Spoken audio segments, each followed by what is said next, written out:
একটি ঘন বন ছিল যেখানে বিভিন্ন প্রাণী শান্তিতে বাস করত, কিন্তু হঠাৎ সেখানে আসে এক খারাপ হাতি। সে প্রতিদিন জঙ্গল দখল করত, ছোট প্রাণীদের ধমক দিত এবং নদীর জল নষ্ট করত। তার দুষ্ট আচরণে পুরো বন অতিষ্ঠ হয়ে উঠল। প্রাণীরা একদিন সভা করল। খরগোশ বলল, আমরা তাকে আর সহ্য করতে পারি না, কিছু করতে হবে। সাদা হাঁস বলল, আমরা যদি সবাই মিলে বুদ্ধি করি তাকে প্রতিহত করতে পারি। বিড়ালটি জিজ্ঞেস করল, কিভাবে? সবাই মিলে একটি পরিকল্পনা করল।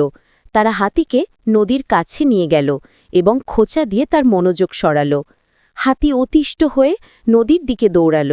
ঠিক সেই সময় প্রাণীরা নদীর পাশে তৈরি ফাঁদে তাকে ফেলে দিল।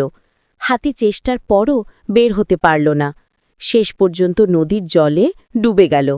হাতির দুষ্টতা শেষ হল, বন আবার শান্ত হল, সব প্রাণী আনন্দে হাসল এবং সেই দিন থেকে তারা একে অপরের প্রতি সতর্ক ও সহযোগী হতে শিখল।